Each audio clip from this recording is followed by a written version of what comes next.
Hello everyone, welcome back to my channel. मैं mafia classmate का next episode लेकर आई हूँ। प्लीज़ प्लीज़ चैनल को सब्सक्राइब करना, लाइक करना एंड कमेंट करके बताना ये एफएफ कैसा लग रहा है आप सबको। तो पिछले एपिसोड में हमने देखा था जहाँ पर गुआंग्याओ का हालत बहुत ज़्यादा बुरा था। डॉक्टर्स हार मान चुके थे। वो एक बारी में ही ये कह चुके थे कि अब कुछ नहीं हो सकता, क्योंकि गुआंग्याओ खुद ही ठीक होना नहीं चाहता है। वो खुद बचना नहीं चाहता। उसके अंदर कोई फीलिंग्स है ही नहीं। उसे बस अब मौत का इंतज़ार है, ऐसा कुछ। अगर इंसान खुद से कोशिश ना करे, अगर इंसान खुद अपने आप को ये भरोसा ना दिलाए कि सब कुछ ठीक हो जाएगा, वो ठीक हो पाएगा, एक बार फिर वो ज़िंदा रह पाएगा, उसके अंदर जीने का अगर वो इच्छा ना आए, तो इंसान को बचाना मुश्किल होता है। वही याओ के साथ हो रहा था, जहाँ पर ने मंजू बहुत ही हैरान हो गए।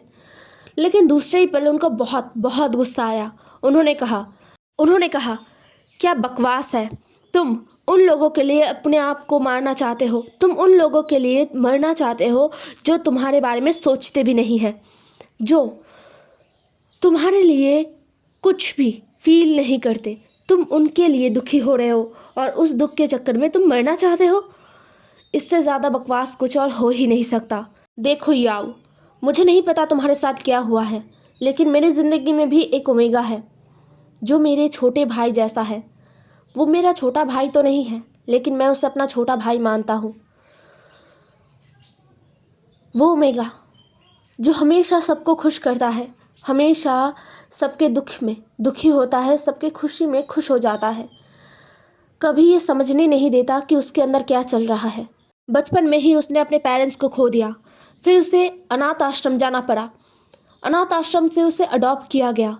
अडॉप्ट किए गए फैमिली में भी उसे अच्छे से ट्रीट नहीं किया जाता था, और फिर उसे उस अडॉप्ट किए हुए फैमिली से भी निकाल दिया गया, वो भी बिना उसके किसी गलती के। उसे छोड़ दिया गया इस दुनिया में अकेला। लेकिन फिर भी वो हार नहीं माना। उसने मेहनत किया, उसने अपनी ज़िंदगी को जिया, उसने दोस्त बनाया, ऐसे दोस्त जो उसके लिए जान दे सकते हैं, ऐसे रिश्ते बनाए जो उसके लिए बहुत बहुत प्यार और बहुत केयर भरे फीलिंग्स रखते हैं। ये फील करना कि तुम इस दुनिया में अकेले हो, ये बस तुमने अकेला फील नहीं किया है, मेरे उस ओमेगा भाई ने भी फील किया है, मैंने खुद फील किया है। मेरे मॉम डैड बहुत पहले गुजर चुके हैं, जब मैं बहुत छोटा था। मेरा छोटा भाई तब बस चलना सीखा था, ठीक से कुछ बोल भी नहीं पाता था। तब हम दोनों अनाथ हो गए। तब से लेकर आज तक मैंने इस दुनिया को देखा है। इस दुनिया में पल पल लोग अपने रंग बदलते हैं, पल पल अपने स्वार्थ के लिए लोगों को छोड़ते हैं, लोगों को अपने करीब करते हैं। लेकिन इन मतलबी लोगों के बीच भी कुछ ऐसे लोग होते हैं जो सच्चे दिल से हमें अपनाते हैं, सच्चे दिल से हमारे लिए अच्छा सोचते हैं, हमसे प्यार करते हैं। हमें बस उन लोगों को ढूंढना है। बाकी जो मतलबी लोग हैं उनसे हमें कोई मतलब नहीं रखना है। अगर ये सोचकर ज़िंदगी जियोगे तो जीने के लिए बहुत सारे वजह मिल जाएंगे, बहुत सारे। याओ जो गौर से निये मिंजू को देख रहा था, वो पहली बार शायद निये मिंजू को इतना गौर से देख रहा था, उस इंसान को जिस इंसान ने उसे बचाया है। फिर याओ ने अपनी नज़रों को दूसरी तरफ कर लिया और धीरे से कहा, क्या इस दुनिया में मुझे भी प्यार करने वाला कोई मिलेगा? निये मिंजू ने कहा, हाँ ज़रूर मिलेगा, क्यों नहीं मिलेगा, ज़रूर। ये बात सुनकर मिंग्याओ ने अपने होठों को आपस में दबा लिया और वो खिड़की से बाहर आसमान को देखने लगा। दोबारा उसने कुछ नहीं कहा। निये मिंजू 10 मिनट तक वहाँ पर रुकते हैं और फिर वो वहाँ से निकल आते हैं। फिर डॉक्टर से कुछ बात करके वो चले गए थे अपने ऑफिस। यहाँ से सीन शिफ्ट होकर हमें विंग को दिखाया जाता है, जो अपने बेली बम को सहला रहा था। उसे कुछ भी अच्छा नहीं लग रहा था, उसका मूड बहुत बहुत ज़्यादा ख़राब है, बहुत ज़्यादा। हाँ, उसने प्रेगनेंसी के रिलेटेड बहुत सारे बुक्स पढ़े हैं, लेकिन उसे ना इतना गुस्सा आ रहा है, इतना गुस्सा आ रहा है कि वो क्या कहे क्या कहे। उसने एक ऐसे वाला व्रत छोड़ा जिसे देखकर निये होइसांग कहता है, वी तुम अभी इस चीज़ को छोड़ क्यों नहीं देते? विंग ने अपना मुंह फुला लिया। फिर निये होइसांग कुछ सोचते हुए कहता है, अरे मैं तो तुम्हें ये बताना ही भूल गया। तुम्हें पता है कल ब्रदर कितनी रात को घर आए थे? मुझे तो पता भी नहीं कि वो कब घर आए थे।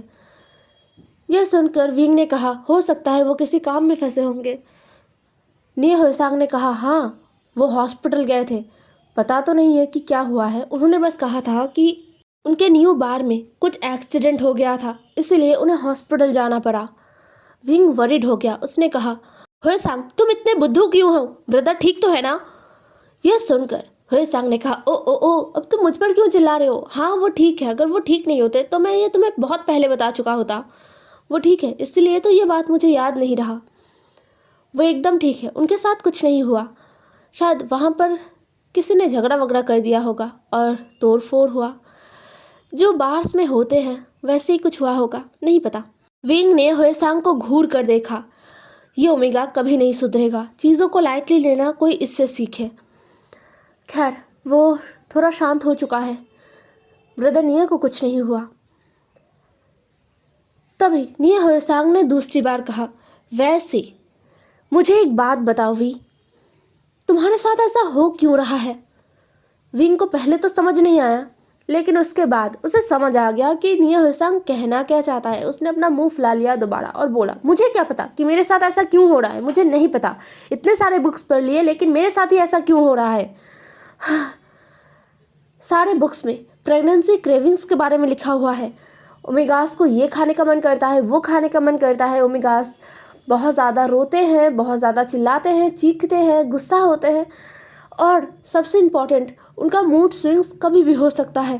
लेकिन इनमें से मेरे साथ बस एक ही चीज़ हो रहा है, वो है गुस्सा।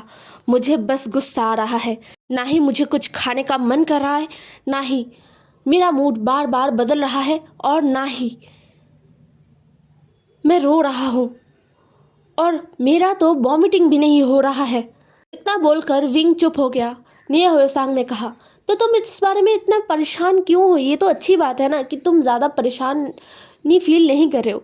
अगर सोचो तुम्हें बाकी ओमेगास की तरह सुबह उठ के ही वॉमिटिंग फील होता, या फिर पूरा दिन सिकनेस रहता, या फिर तुम्हें पूरा दिन कुछ ना कुछ खाने का मन करता, तो तुम्हें क्या ये अच्छा लगता। तुम मोटे हो जाते और वॉमिटिंग कर करके तुम्हारा तबीयत ख़राब हो जाता, तो तुम्हें कितना सारा तकलीफ़ होता।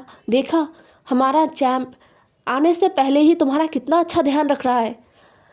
विंग ने अपनी बेली की तरफ देखा और बोला, शायद डॉक्टर ने भी कहा है कि इसमें कुछ टेंशन करने वाली बात नहीं है, लेकिन मुझे वो सब कुछ एक्सपीरियंस करना था। मैंने कितने सारे ड्रामास, मूवीज़, नॉवेल्स में पढ़ लिया है कि इस वक्त ओमेगास को चक्कर आता है, वॉमिटिंग होता है, कुछ भी खाने का मन नहीं करता, कभी कभी कुछ ऐसा खाने का मन करता है जो कभी उस ओमेगा ने सपने में भी नहीं सोचा होगा। ये सब कुछ मुझे भी एक्सपीरियंस करना था, मुझे भी लंजा को बोलना था कि लंजा मुझे ये खाने का मन कर रहा है, मुझे वो खाने का मन कर रहा है, लेकिन ऐसा मेरे साथ नहीं हो रहा है होएसांग, तुम समझ रहे हो। होएसांग ने कहा, हाँ मैं समझ गया, तुम्हें बस गुस्सा आ रहा है और कुछ भी नहीं। वैसे तुम अभी भी लान वांग जी को बोल सकते हो कि तुम्हें ये खाने का मन कर रहा है, वो खाने का मन कर रहा है, क्रेविंग ना हो तब भी तुम इन चीज़ों को एक्सपीरियंस कर सकते हो। लान वांग जी तुम्हारे लिए तुरंत वो सारी चीज़ें ले आएगा। यह सुनकर विंग ने कहा, नहीं, बेवकूफ़ों की तरह बात करना बंद करो, इसमें वो रियल वाला फीलिंग कैसे आ सकता है, कैसे। यह सुनकर होएसांग ने कहा, अरे रे मैं तो परेशान हो गया हूँ बहुत ज़्यादा। विंग, मेरा दिमाग एकदम खाली हो चुका है, चलो अब मुझे उठना होगा। ये देखकर विंग ने कहा, अब तुम अभी कहाँ जा रहे हो। होएसांग ने कहा, टाइम देखा है, अभी शाम के 4 बज गए हैं, इसलिए मुझे अभी जाना होगा, कुछ काम है। विंग ने कहा, आजकल तुम्हें कुछ ज़्यादा ही काम नहीं हो रहे होएसांग। होएसांग थोड़ा डर गया, लेकिन उसने बखूबी अपने डर को अपने हंसी के पीछे छुपा लिया और कहा, क्या क्या कह रहे हो वी, मैं तुम्हारे साथ पूरा दिन तो रहा, और अब थोड़ी देर में लान वांगजी भी आ जाएगा, फिर तुम लान वांगजी के साथ टाइम स्पेंड करना, ठीक है मैं जाता हूँ। ये कह के निये होएसांग विंग को कुछ बोलने का मौका दिए बिना निकल जाता है। विंग अपने आंखों को छोटा करके बस देखता रहता है निये होएसांग को। होएसांग, तुम अपने आप को कुछ ज़्यादा ही चालाक नहीं समझते, विंग ने अपने मन में कहा, और फिर वो हंसा। होएसांग जो विंग के घर से निकल के सीधा अपने कार में बैठा और निकल पड़ा। वो बहुत खुश था। ये एक समय तो है जो उसका दिल बहुत बुरी तरीके से धड़कता है। पूरा दिन वो इंतज़ार करता है कि कब शाम होने वाला हो और कब वो निकले। और पता नहीं क्यों उसका दिल बहुत बहुत ज़्यादा धक धक करता है। आज भी वैसा ही कुछ हो रहा है। लगभग 15 मिनट ड्राइव करने के बाद हुएसांग एक ब्रिज के पास आके पहुंचा। ये जगह हमेशा की तरह सुनसान है। एकदम ऐसा नहीं कि लोग नहीं हैं, बट बहुत कम लोग हैं, और जो लोग भी हैं वो कपल है। ने हुएसांग कार को पार्क करता है और सीधा बाहर आता है और ब्रिज की तरफ जाने लगता है। कुछ देर चलते ही उसके पीछे से एक आवाज़ आया, आज तुम पहले आए। ये सुनकर ने हुएसांग रुक गया। उसने अपनी मुट्ठियाँ कस लिया और अपने आप को शांत करने की कोशिश किया। उतनी देर में वह इंसान हुएसांग के करीब आ गया और हुएसांग के साथ आके खड़ा हो गया। फिर कहा, चलो साथ चलते हैं। हुएसांग ने बिना कुछ कहे अपना सर हाँ में हिला दिया और साथ चलने लगा। फिर हुएसांग को कुछ याद आया और बोला, क्या लान वांगजी घर निकल गए? उस इंसान ने अपना सर हाँ में हिला दिया और बोला, हाँ सर निकल गए, सर और मैं एक साथ निकले थे। ने हुएसांग ने अपने पास चल रहे इंसान को देखा, अल्फा को देखा। वो सोंगलैन है। पिछले कुछ दिनों से सोंगलैन और उसका मिलाव बढ़ गया है। ऐसा नहीं कि वो दोनों एक रिलेशनशिप में है, ऐसा नहीं है। वो बस पता नहीं क्या है, लेकिन ये हुएसांग यहाँ दौड़ा दौड़ा आता है हर रोज़, और सोंगलैन भी। वो दोनों ज़्यादा बात नहीं करते, चुपचाप रहते हैं। ये हुएसांग को तो समझ ही नहीं आता कि वो क्या बोले, किससे शुरुआत करे, इसलिए वो चुप रहता है। और सोंगलैन भी सेम परेशानी में जूझता रहता है, इसलिए वो चुप रहता है। लेकिन आज ने हुएसांग सोच चुका है कि वो बात करेगा। वो सोंगलैन से बहुत सारी बातें करेगा। पता नहीं क्या बात करेगा, लेकिन उसे बात करना है। वो चाहता है कि वो बात करे, इसलिए उसने सोच लिया कि अब जो भी हो जाए उसे बात करना है। वो अपने दिल को ज़ोर ज़ोर से धड़कते हुए महसूस कर रहा था। वो अपने मन में कहता है, बस सोंगलैन को इस आवाज़ का पता ना चल जाए। वो बस मेरे दिल का ये धड़कना सुन न ले। अगर उसने सुन लिया तो ये बहुत एम्बैरेसिंग होगा, बहुत ज़्यादा। यही सब सोचते हुए वो लोग ब्रिज से नीचे उतर आए थे। नीचे रिवर था और रिवर साइड बहुत सारा जगह था जहाँ पर लोग मॉर्निंग वॉक करते थे, या फिर जॉगिंग करने आते थे, या फिर ऐसे चलने फिरने के लिए आते थे। आज भी वहाँ पर बहुत सारे लोग ऐसे हैं जो मॉर्निंग वॉक तो नहीं, बट जॉगिंग कर रहे थे। और साथ में कुछ लोग साइकिल्स में थे, कुछ लोग रिवर के साइड बेंच पर बैठे हुए थे और बातें कर रहे थे। सोंगलैन ने भी एक खाली जगह देखा और वहाँ पर चला गया। ने हुएसांग सोंगलैन के साथ था। वो दोनों जाके बैठ गए। फिर सोंगलैन ने आसपास देखा और बोला, आज यहाँ पर काफ़ी लोग हैं, है ना? अक्सर यहाँ पर इतने लोग नहीं होते। ने हुएसांग ने कहा, मुझे नहीं पता, मैं तो बस कुछ ही दिनों से यहाँ पर आ रहा हूँ। ये सुनकर सोंगलैन ने मुस्कुराया और कहा, मैं यहाँ पर लगभग 4 सालों से आ रहा हूँ। इन 4 सालों में ये जगह बिल्कुल नहीं बदला, बिल्कुल भी नहीं। लोग बदल चुके हैं।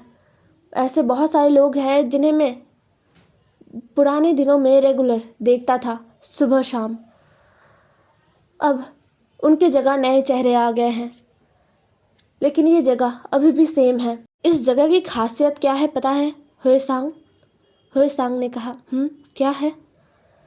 सोंगलैन ने हुएसांग की तरफ देखते हुए कहा, ये जगह मुझे बहुत शांति देता है।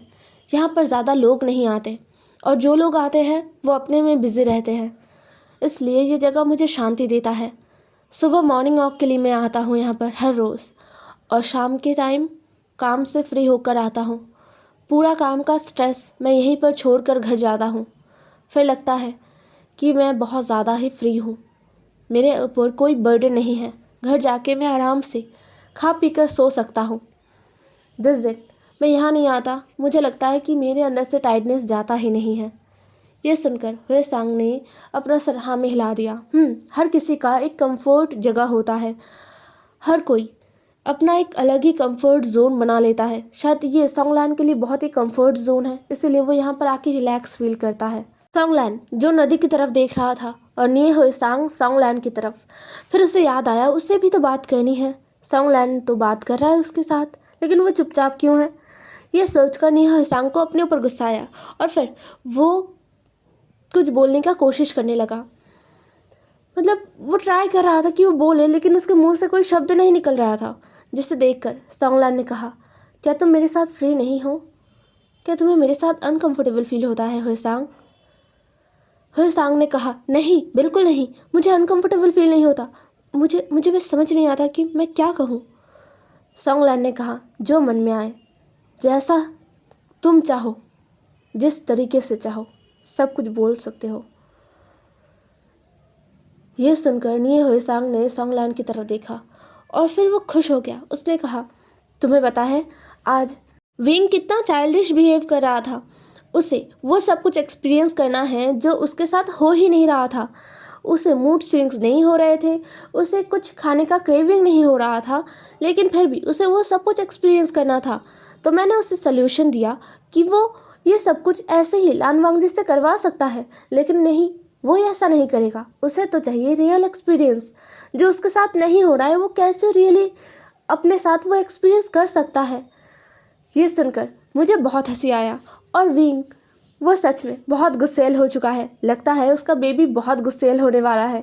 यह सुनकर सॉन्गलैन ने मुस्कुराया और कहा, मैंने भी सुना है यंग मास्टर थोड़ा गुस्सेल हो चुके हैं, लेकिन हम सबको उनका ध्यान रखना है, क्योंकि वो एक नई ज़िंदगी को कैरी कर रहे हैं अपने अंदर। एक ऐसे इंसान को कैरी कर रहे हैं जो बहुत इम्पॉर्टेंट है, बहुत ज़्यादा। सॉन्गलैन की बातों को सुनकर निये हुसैन ने अपने आंखों को सिकोड़ लिया और बोला, सॉन्गलैन, क्या क्या क्या तुम उन बाकी लोगों की तरह बोल रहे हो जो बस इसीलिए बेबी के लिए टेंशन में है क्योंकि वो लैन फैमिली का वारिस है, लैन कॉरपोरेशन और सनफ्लावर का अगला होने वाला वारिस है, बस इसीलिए? क्या बाकी लोगों की तरह तुम भी उस बच्चे के लिए बहुत ज़्यादा वरीड हो? मतलब ऐसा नहीं है ना? सॉन्गलैन ने कहा, नहीं ऐसा नहीं है। हुसैन, तुम क्या समझाना चाहते हो मैं समझ चुका हूँ, लेकिन मेरे लिए वो इम्पोर्टेंट नहीं है।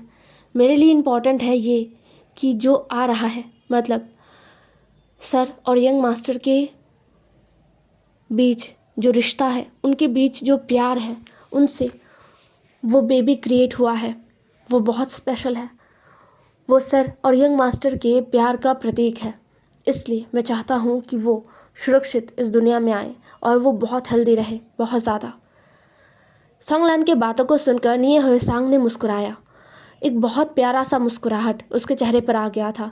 उसने कहा, हाँ मैं भी ये चाहता हूँ, मैं भी ये चाहता हूँ। बस क्या, उसके बाद वो दोनों चुपचाप बस सूरज को डूबते हुए देखते हैं, एकदम शांति से। निये हुसैन जो हमेशा चिल्लाने चीखने वाला लड़का है, मतलब हाँ, वो अपने ब्रदर के सामने अपना मुंह तो नहीं खोलता, लेकिन अपने दोस्त मतलब विंग के सामने उसका मुंह बहुत चलता है, बहुत चलता है, और उसके दिमाग से खुराफाती आइडियाज़ भी तो आते हैं। लेकिन वो इंसान अभी बहुत शांत है, और शांत ऐसा नहीं कि वो मजबूरी में है, उसका दिल यहाँ पर खुश है। इस शांति को वो इंजॉय कर रहा है। ऐसा ही तो होता है, जब हम अपने पसंदीदा इंसान के साथ रहते हैं तो हम शांति को भी इंजॉय करते हैं, खामोशी को भी महसूस करते हैं कि इसमें कितना ज़्यादा सुकून है। विंग जो वांगजी के लिए इंतज़ार कर रहा था, वांगजी निये हुसैन के जाने के बाद ही आ गया था। फिर वांगजी विंग के पास आ गया था, एकदम फ्रेश होके वो विंग के पास आ गया था। फिर शुरू हुआ विंग के गुस्से का सिलसिला। मतलब वो हर एक छोटे छोटे बात पर वांगजी पर गुस्सा हो रहा था, और ऐसा नहीं कि वो सारा गुस्सा वांगजी के किसी काम की वजह से हो रहा था। वो अपने आप पर गुस्सा कर रहा था और वांगजी को बोल रहा था, लंजा तुम्हें मुझे डांटना चाहिए, मैं इतना ज़्यादा चिड़चिड़ा हो गया हूँ, लेकिन तुम मुझे कुछ भी नहीं कहते। ये बुरी बात है लंजा, बहुत बुरी बात है, तुम मुझे बिगाड़ रहे हो, ऐसा बिल्कुल सही नहीं है। तुम ऐसे हर बात को चुपचाप कैसे सह सकते हो? मैं कभी कभी बहुत रूड हो रहा हूँ, है ना? मैं बहुत बुरा हूँ। यह सुनकर वांगजी हर बार की तरह विंग को अपने सीने से लगा लेता है और बोलता है, बिल्कुल नहीं, तुम बिल्कुल भी बुरे नहीं हो, तुम बेस्ट हो वी, और मैं तुम्हारे किसी बात से तकलीफ़ नहीं हुआ हूँ, मुझे किसी बात का बुरा नहीं लगा है। मेरे लिए तुमसे इम्पोर्टेंट और कुछ है ही नहीं वी, तुम सबसे इम्पोर्टेंट हो, उसके बाद हमारे आने वाले बेबी। और मुझे पता है तुम जो कुछ भी कर रहे हो वो जानबूझकर नहीं कर रहे हो, तो फिर क्यों वी मैं तुम पर गुस्सा क्यों करूँगा? मैं खुश हूँ, मैं इंजॉय कर रहा हूँ इन सारी चीज़ों को, सच में बहुत इंजॉय कर रहा हूँ, भरोसा करो मेरा। विंग ने वांग जी के आंखों में देखा और बोला, मुझे भरोसा है, तुम पर पूरा भरोसा है, लेकिन मुझे खुद पर बहुत गुस्सा आता है। वांग जी ने कहा, तो क्या विंग भी मेरे साथ कहीं घूमने जाएगा? चलो हम कहीं घूम कर आते हैं। ये सुनकर विंग ने कहा, नहीं, मुझे घर से नहीं निकलना। वांग जी ने कहा, तो तुम्हें किसने कहा कि मैं तुम्हें घर से निकालूंगा? विंग ने कहा, तो फिर तुम मुझे कहाँ घुमाने ले जाने वाले हो? वांग जी ने कहा, चलो मैं तुम्हें दिखाता हूँ। ये कहते हुए वांग जी ने अपना हाथ विंग के तरफ बढ़ा दिया। विंग ने वांग जी का हाथ पकड़ा और वांग जी विंग को सावधानी से उठाता है और फिर विंग को अपने एक बाहों में पकड़ता है और विंग को लेकर सीधा गार्डन एरिया में जाता है। विंग जो पूरे रास्ते कुछ ना कुछ कहता आ रहा था कि लंजा, मुझे गार्डन एरिया में क्यों लेकर जा रहे हो? हम यहाँ पर क्या ही घूमेंगे, यहाँ का हर चीज़ मैंने बहुत बार देखा है, अब यहाँ पर देखने लायक कुछ है नहीं लंजा। बट वांग जी विंग को धीरे धीरे ले जाते हुए कहता है, नहीं, यहाँ पर बहुत कुछ है जो तुम अभी तक नहीं देखे हो, मैं तुम्हें बहुत कुछ दिखाना चाहता हूँ, चलो तुम्हें मज़ा आएगा। विंग ने कहा, अच्छा ठीक है। उसके बाद वांग जी विंग को गार्डन के एकदम लास्ट हिस्से में लेकर गया। फिर विंग को कहा, रुको मैं तुम्हें कुछ दिखाता हूँ। विंग को बस अंधेरे के अलावा और कुछ भी नहीं दिख रहा था, कुछ भी नहीं। विंग ने कहा, लंजा, मुझे कुछ नहीं दिख रहा। सामने के पेड़ पर वांग जी ने जोर से किक किया जिससे वो पूरा पेड़ ही हिल गया। विंग ने कहा, लंजा क्या कर रहे हो? लेकिन उसके बाद विंग और कुछ कह नहीं पाया क्योंकि उस पेड़ से ढेर सारे जुगनू निकल आए थे। वो अब उस पेड़ के इर्द गिर्द उड़ रहे थे और अपनी किरणों को बिखर रहे थे। ये बहुत सुंदर नज़ारा है, इतने सारे जुगनू इस पेड़ में रहते हैं। विंग का तो पूरा दिल ही खुश हो गया। विंग उछलने ही वाला था लेकिन वांग जी ने विंग को पकड़ लिया और बोला, विंग को याद आया, उसने अपने बेबी बम को पकड़ा और बोला, सॉरी बेबी, क्या तुम डर गए थे? मैं बहुत ज़्यादा एक्साइटेड हो गया था। ये बहुत ज़्यादा खूबसूरत है, क्या तुम महसूस कर पा रहे हो? तुम्हारी मम्मा बहुत खुश है, तुम्हारे डैड को पता है कि मुझे कैसे खुश करना है ना बेबी? तुम अभी इन जुगनुओं को नहीं देख सकते, तुम जब बाहर आ जाओगे, इस दुनिया को देखोगे, तब मैं तुम्हें इन जुगनुओं को दिखाऊंगा। अभी तुम बस महसूस करो इसे। हे एवरीवन, आज का एपिसोड यहीं पर ख़त्म होता है। एंड ये किसी ने मुझसे पूछा था कि इसका कितना एपिसोड बाकी है, मतलब माय माफिया क्लासमेट का। लगभग इसका कम से कम अभी भी 5 एपिसोड तो होंगे ही, तो उसके बाद ही ख़त्म हो जाएगा। तो बाय बाय, नेक्स्ट एपिसोड में मिलते हैं।